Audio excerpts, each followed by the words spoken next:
Friends, N K academy 36 में आपका स्वागत है।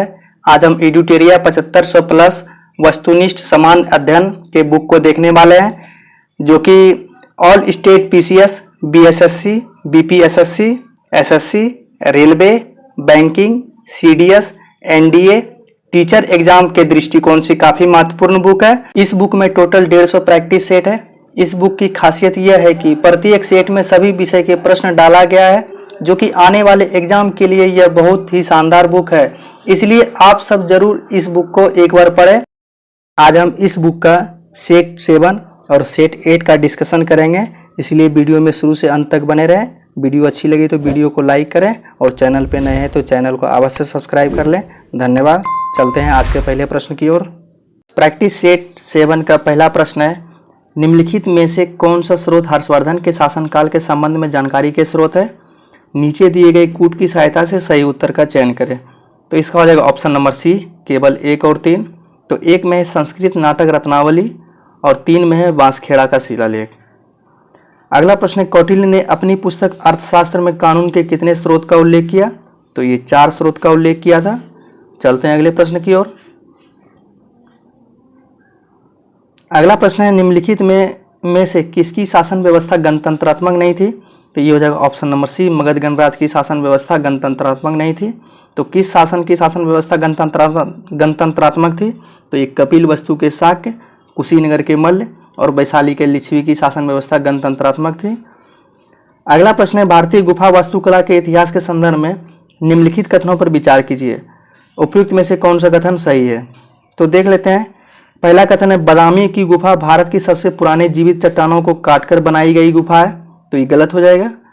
दूसरा कथन है, बराबर चट्टानों को काटकर बनाई गई गुफा है, मूल रूप से सम्राट चंद्रगुप्त मौर्य द्वारा आजीविकों के लिए बनाई गई थी।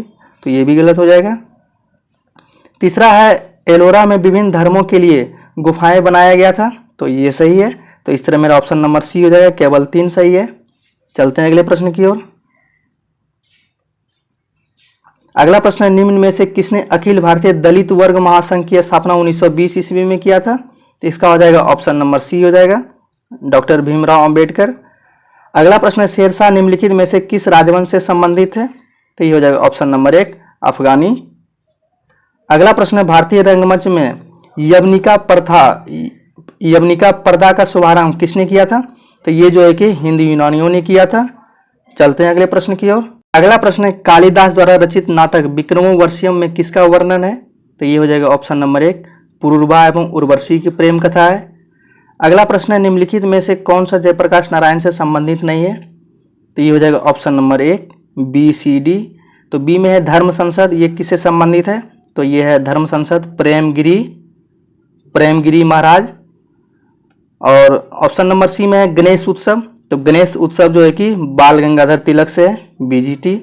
और 4 नंबर में शुद्धि आंदोलन। तो शुद्धि आंदोलन जो है कि स्वामी दयानंद सरस्वती से है, दयानंद सरस्वती।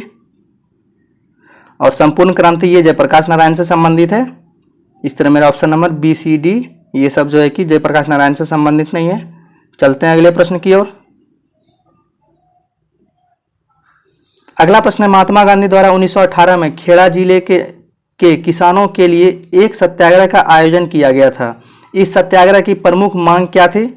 तो इसका हो जाएगा ऑप्शन नंबर सी हो जाएगा, राजस्व संग्रह में छूट। अगला प्रश्न है, निम्न में से किसने स्वदेश बांधव समिति का गठन किया था? तो ये जो है कि ऑप्शन नंबर इसका हो जाएगा सी, अश्वनी कुमार दत्त ने किया था।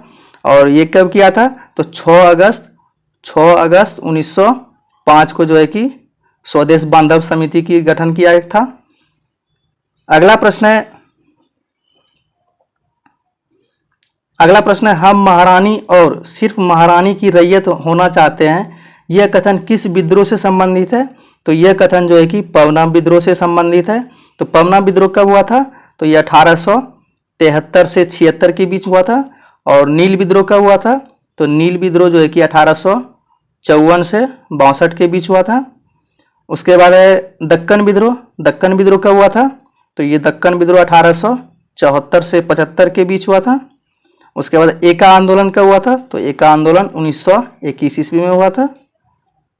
अगला प्रश्न है, वाकाटक वंश के किस शासक ने 4 अश्वमेध यज्ञ एक वाजपेयी यज्ञ तथा अन्य वैदिक यज्ञों का अनुष्ठान किया था? तो ये हो जाएगा इसका ऑप्शन नंबर 1 हो जाएगा, प्रवरसेन प्रथम। चलते हैं अगले प्रश्न की ओर। अगला प्रश्न, सचिंद्र नाथ सन्याल द्वारा किस स्थान पर अनुशीलन समिति की स्थापना 1913 ईस्वी में की गई थी? तो इसका हो जाएगा ऑप्शन नंबर सी, पटना में किया गया था। अगला प्रश्न है, निम्नलिखित में से कौन सा कृषि मूल्य नीति से संबंधित नहीं है? तो इसका हो जाएगा ऑप्शन नंबर हो जाएगा डी, लाइसेंस प्रणाली। और कृषि मूल्य नीति से कौन कौन से संबंधित है? तो ये बफर स्टॉक, आयात और समर्थन मूल्य, ये सभी जो है कि कृषि मूल्य नीति से संबंधित है। चलते हैं अगले प्रश्न की ओर। अगला प्रश्न है, धनंजय यशवंत चंद्रचूड़ भारत के में मुख्य न्यायाधीश बने थे? तो ये हो जाएगा ऑप्शन नंबर इसका हो जाएगा डी, 50वें बने थे। अगला प्रश्न है, राष्ट्रीय सुरक्षा गार्ड एनएसजी किस केंद्रीय मंत्रालय के अंतर्गत एक विशेष भारतीय बल इकाई है?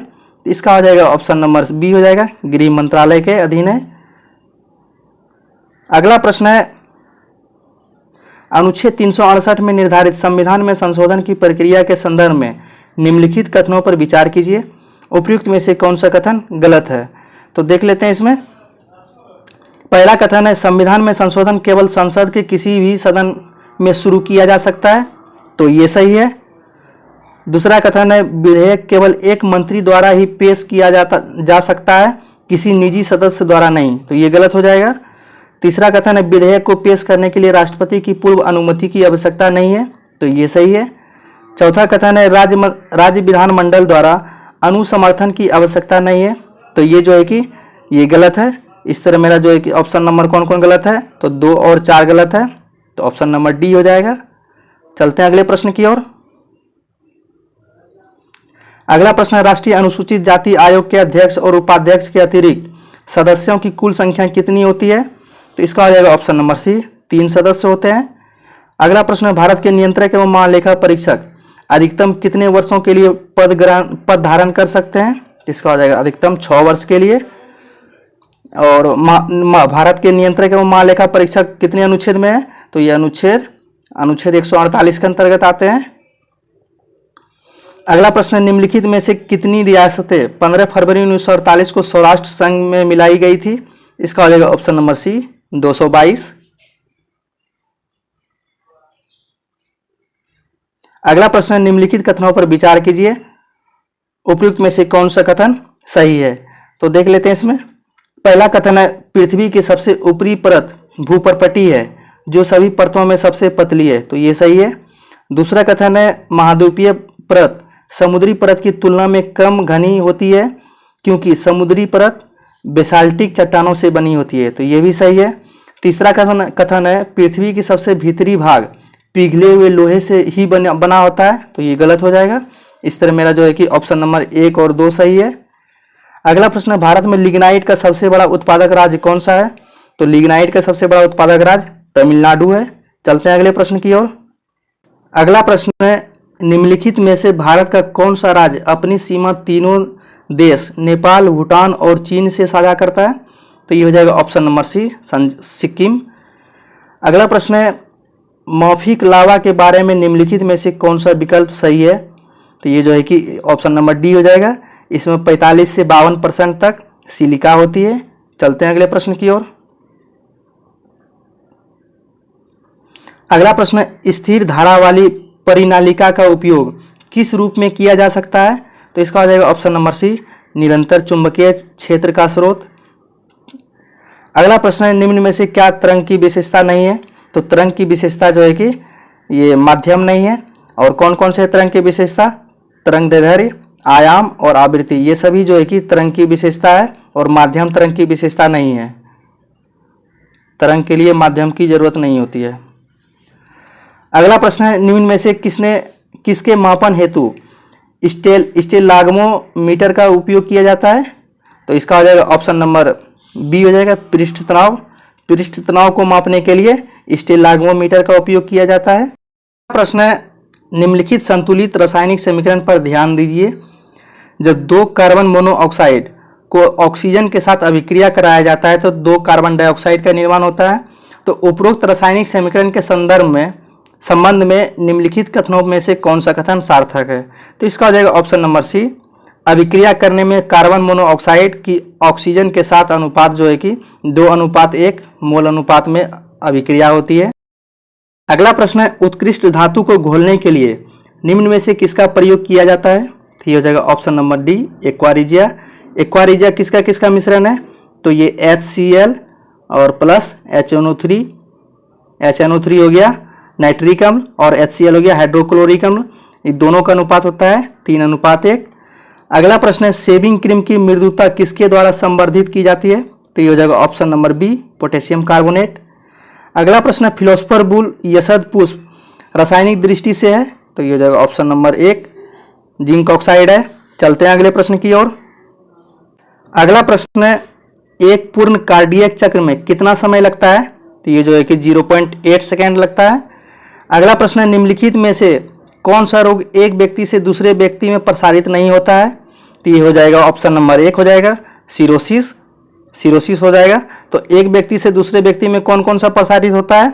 तो एड्स, हेपेटाइटिस बी और सिफिलिस, ये सभी रोग जो है कि एक व्यक्ति से दूसरे व्यक्ति में प्रसारित हो जाते हैं।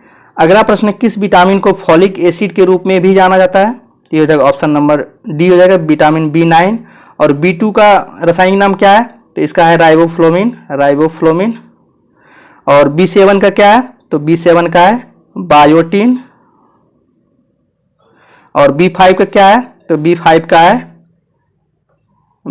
है पेंटाथोनिक अम्ल। चलते हैं अगले प्रश्न की ओर। अगला प्रश्न है, निम्नलिखित में से किस अभिक्रिया में बिना निषेचन के एक फल का विकास होता है? तो इसका हो जाएगा ऑप्शन नंबर 1 हो जाएगा, पार्थेनोकॉर्पी। अगला प्रश्न है, डैश आंखों में प्रवेश करने वाले प्रकाश की मात्रा को नियंत्रित करता है? तो ये नियंत्रित करता है पुतली यानी आइरिस नियंत्रित करता है। अगला प्रश्न है, निम्नलिखित में से किस शैवाल को ग्रीन मोल्ड के नाम से जाना जाता है? तो इसका हो जाएगा ऑप्शन नंबर जो है कि डी हो जाएगा, पेनिसिलियम को ग्रीन मोल्ड के नाम से जाने जाते हैं। अगला प्रश्न है, MDT का उपयोग किस रोग के उपचार में किया जाता है? तो ये MDT का प्रयोग कुष्ठ रोग के उपचार में किया जाता है। अगला प्रश्न है, प्रकाश संश्लेषण की उच्च दर के लिए प्रकाश का निम्नलिखित में से कौन सा रंग अधिक क्रियाशील है? तो ये लाल रंग सबसे अधिक क्रियाशील होती है। अगला प्रश्न, केंद्रीय नियोजित अर्थव्यवस्था में साधनों का विनिधान निम्नलिखित में से किसके द्वारा किया जाता है? तो ये सरकार एवं कीमत तंत्र दोनों के द्वारा किया जाता है। अगला प्रश्न है, भारत में छिपी हुई बेरोजगारी के मुख्य लक्षण है मुख्यतः? तो ये हो जाएगा ऑप्शन नंबर 1, प्राथमिक क्षेत्र यानी कृषि में जो है कि सर्वाधिक छिपी हुई बेरोजगारी देखने को मिलता है। चलते हैं अगले प्रश्न की ओर। अगला प्रश्न है, वायुमंडल की किस परत में तापमान की 2 विपरीत उपनतियां ऊंचाई के साथ वृद्धि के पश्चात ह्रास मिलती है? तो ये हो जाएगा ऑप्शन नंबर इसका बी हो जाएगा, मध्यमंडल। अगला प्रश्न है, अमृतसर एवं शिमला लगभग एक ही अक्षांश पर स्थित है परंतु उनकी जलवायु में भिन्नता का कारण क्या है? तो ये हो जाएगा ऑप्शन नंबर 1, उनकी ऊंचाई में भिन्नता है।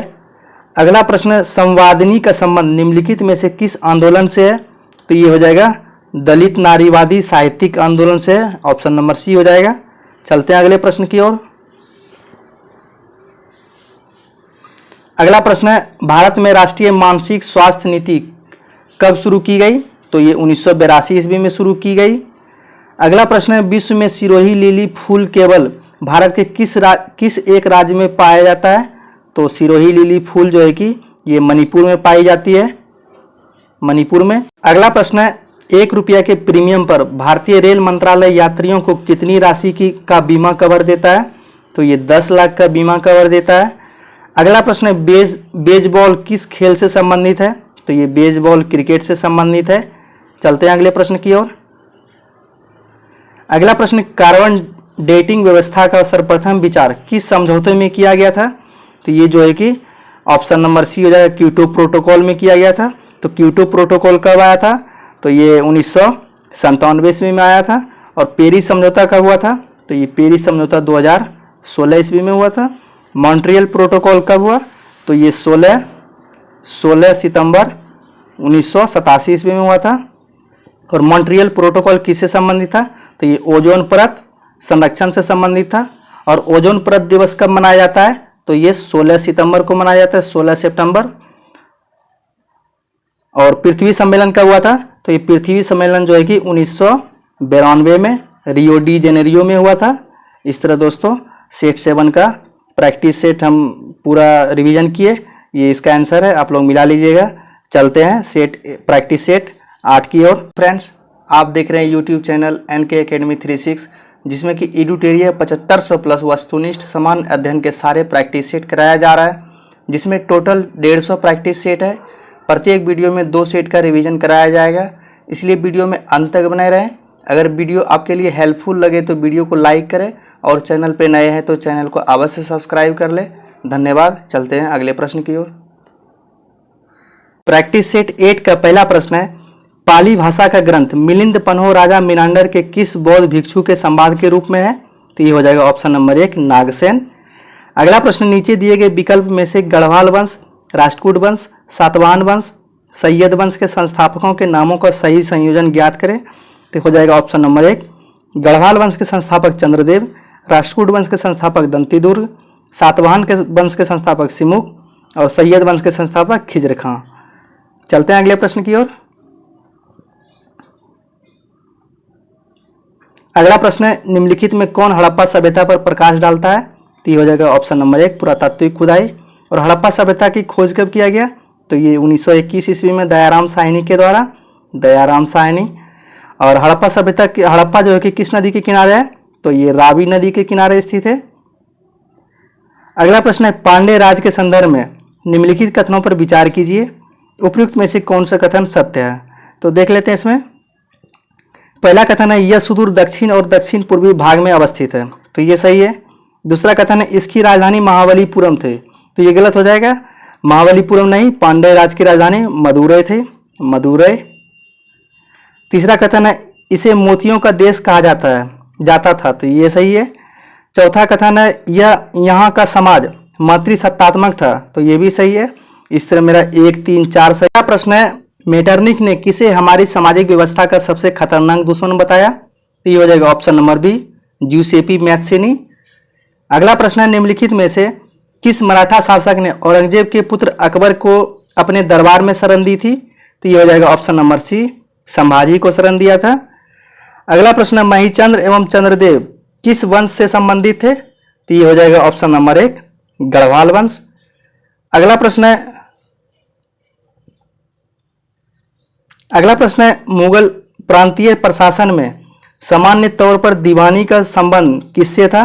तो ये हो जाएगा ऑप्शन नंबर, इसका हो जाएगा ऑप्शन नंबर 1 हो जाएगा राजस्व प्रशासन से था। चलते हैं अगले प्रश्न की ओर। अगला प्रश्न है, निम्नलिखित में से कौन सा आयोग ब्रिटिश भारत में अकाल से संबंधित सुझाव के लिए गठित किए गए थे? तो ये हो जाएगा ऑप्शन नंबर डी 1, 2, 3। तो स्ट्रेची आयोग, तो स्ट्रेची आयोग कब आया था? तो ये 1880 ईस्वी में आया था।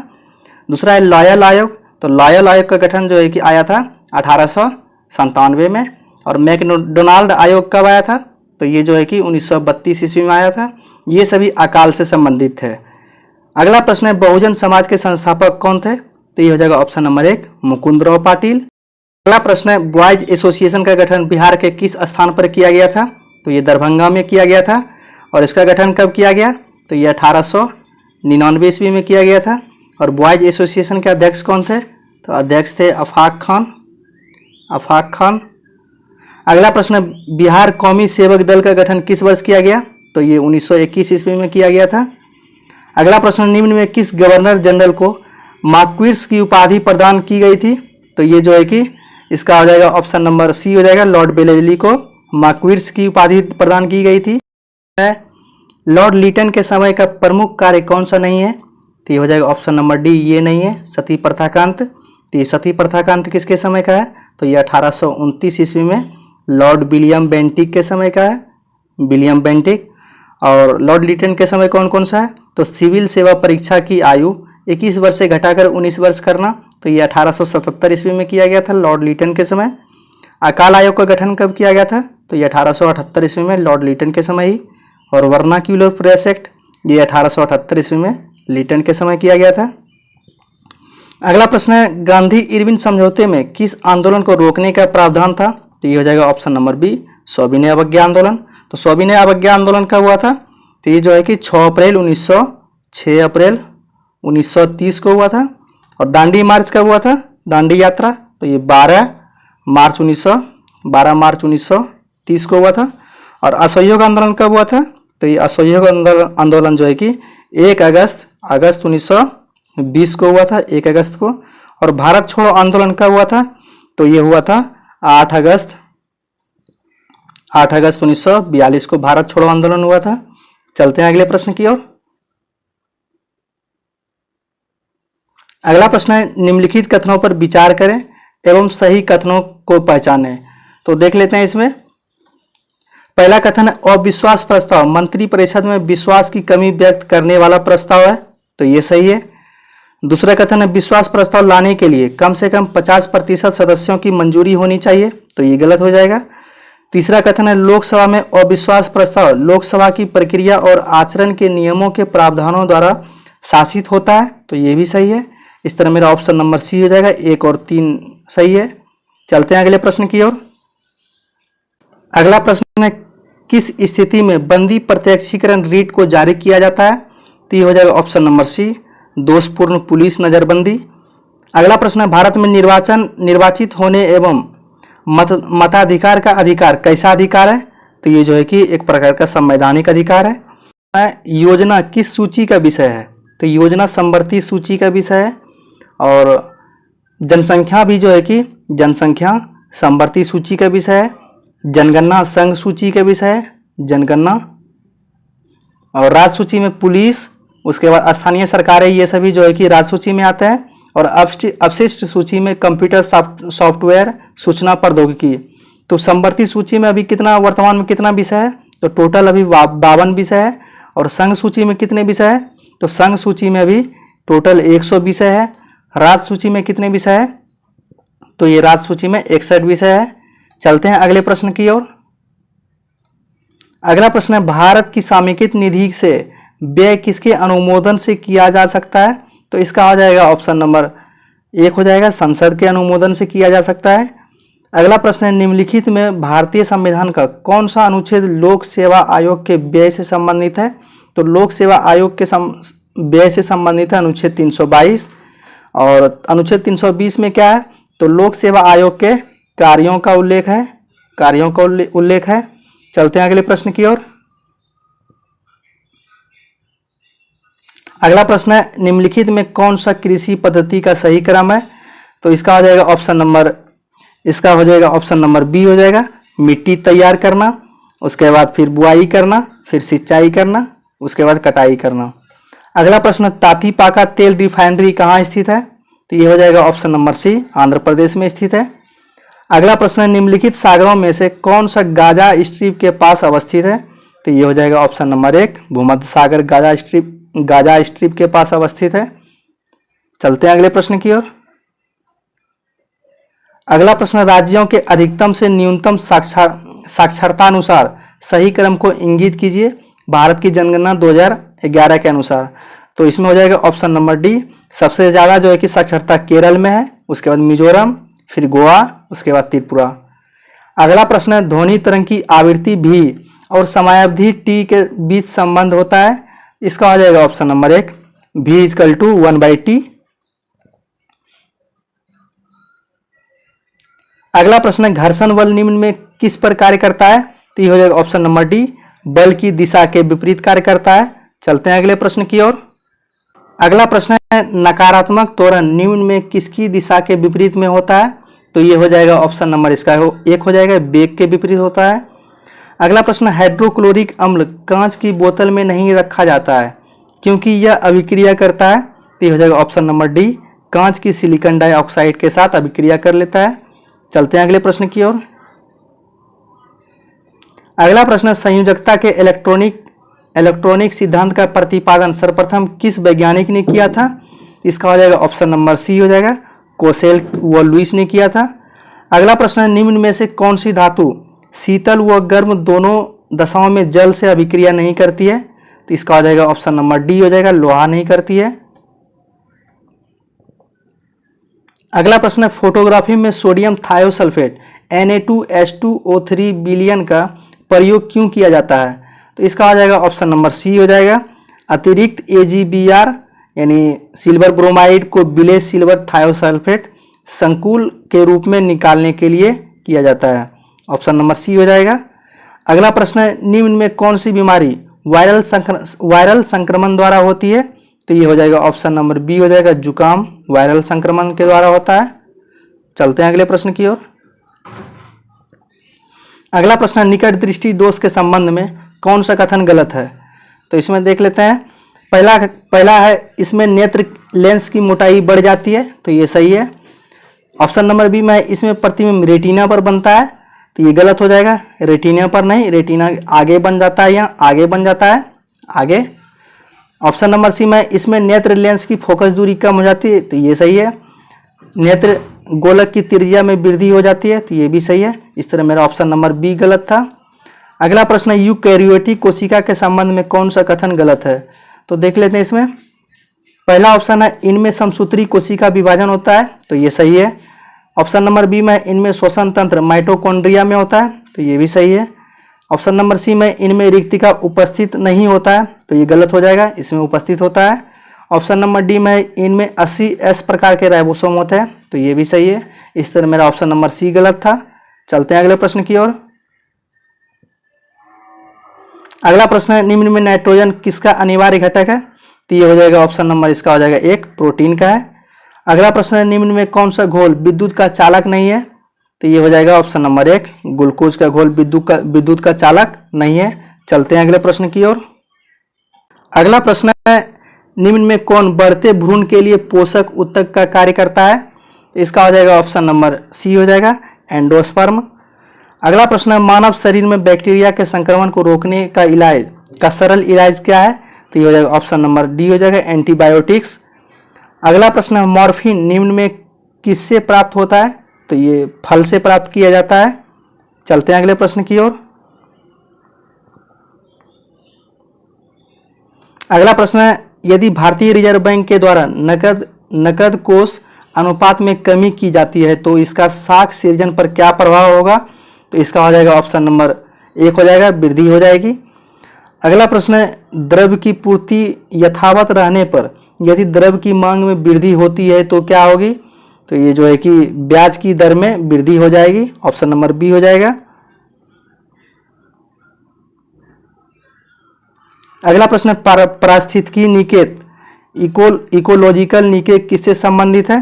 तो ये हो जाएगा ऑप्शन नंबर डी, पारिस्थितिकी तंत्र से जीव की स्थितिपरक एवं क्रियात्मक संबद्धता।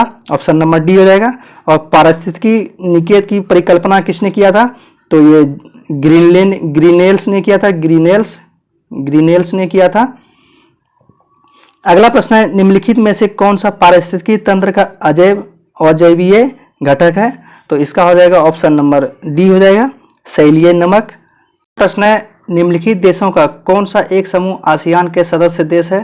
तो इसका हो जाएगा ऑप्शन नंबर एक, लाओस, कंबोडिया, ब्रुनोई। आसियान में अभी टोटल सदस्य देश कितने हैं?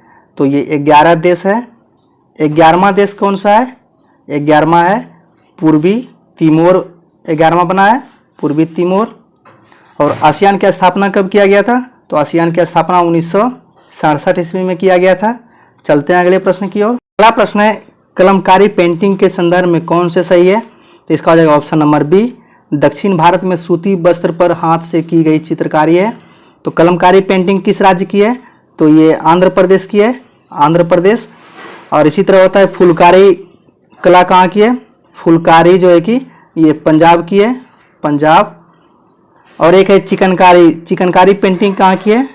चिकनकारी पेंटिंग है यूपी के लखनऊ, लखनऊ। चलते हैं अगले प्रश्न की ओर। अगला प्रश्न है, सूची 1 को सूची 2 से सुमेलित कीजिए तथा सूचियों के अंत में दिए गए कूट से सही उत्तर चुनिए। तो एक साइड है जय मंडल आरक्षित क्षेत्र और दूसरे साइड है राज्य। तो सिमलीपाल किस राज्य की है? तो सिमलीपाल जो है कि उड़ीसा, इसका हो जाएगा 4। दिहांग दिबांग किस राज्य की है? तो ये दिहांग दिबांग जो है कि अरुणाचल प्रदेश का हो जाएगा, तो इसका हो जाएगा 3। नोकरेक किस राज्य की है? तो ये नोकरेक मेघालय की है, तो मेघालय ऑप्शन नंबर 2 में है। और कोल्ड डेजर्ट कहाँ किस राज्य की है? तो कोल्ड डेजर्ट हिमाचल प्रदेश की है, तो 1 हो जाएगा। इस तरह मेरा हो जाएगा ऑप्शन नंबर 4 3 2 1, 4 3 2 1 किस में है? तो ऑप्शन नंबर डी में है। अगला प्रश्न है, किस ग्रंथ को तमिल साहित्य का बाइबिल एवं तमिल साहित्य का आधार ग्रंथ माना जाता है? तो ये हो जाएगा ऑप्शन नंबर सी, तिरुकुरल। अगला प्रश्न है, भारतीय राष्ट्रीय अंतरिक्ष संवर्धन और प्राधिकरण केंद्र इन स्पेस का मुख्यालय कहाँ है? तो इसका हो जाएगा ऑप्शन नंबर बी, इसका ऑप्शन नंबर सी हो जाएगा, अहमदाबाद में स्थित है। चलते हैं अगले प्रश्न की ओर। अगला प्रश्न, केंद्र सरकार द्वारा राष्ट्रीय स्वच्छ वायु कार्यक्रम NCAP कब प्रारंभ किया गया? तो इसका हो जाएगा ऑप्शन नंबर सी, 2019 में किया गया। थैंक यू फ्रेंड्स, अंत तक बने रहने के लिए। आज हम सेट 7 और सेट 8 का डिस्कशन किए हैं। ये इसका आंसर है सेट 8 का, आप लोग मिला लीजिएगा। मिलते हैं नेक्स्ट वीडियो में। वीडियो अगर अच्छी लगी हो तो वीडियो को लाइक करें, चैनल पे नए हैं तो चैनल को अवश्य सब्सक्राइब कर लें। धन्यवाद।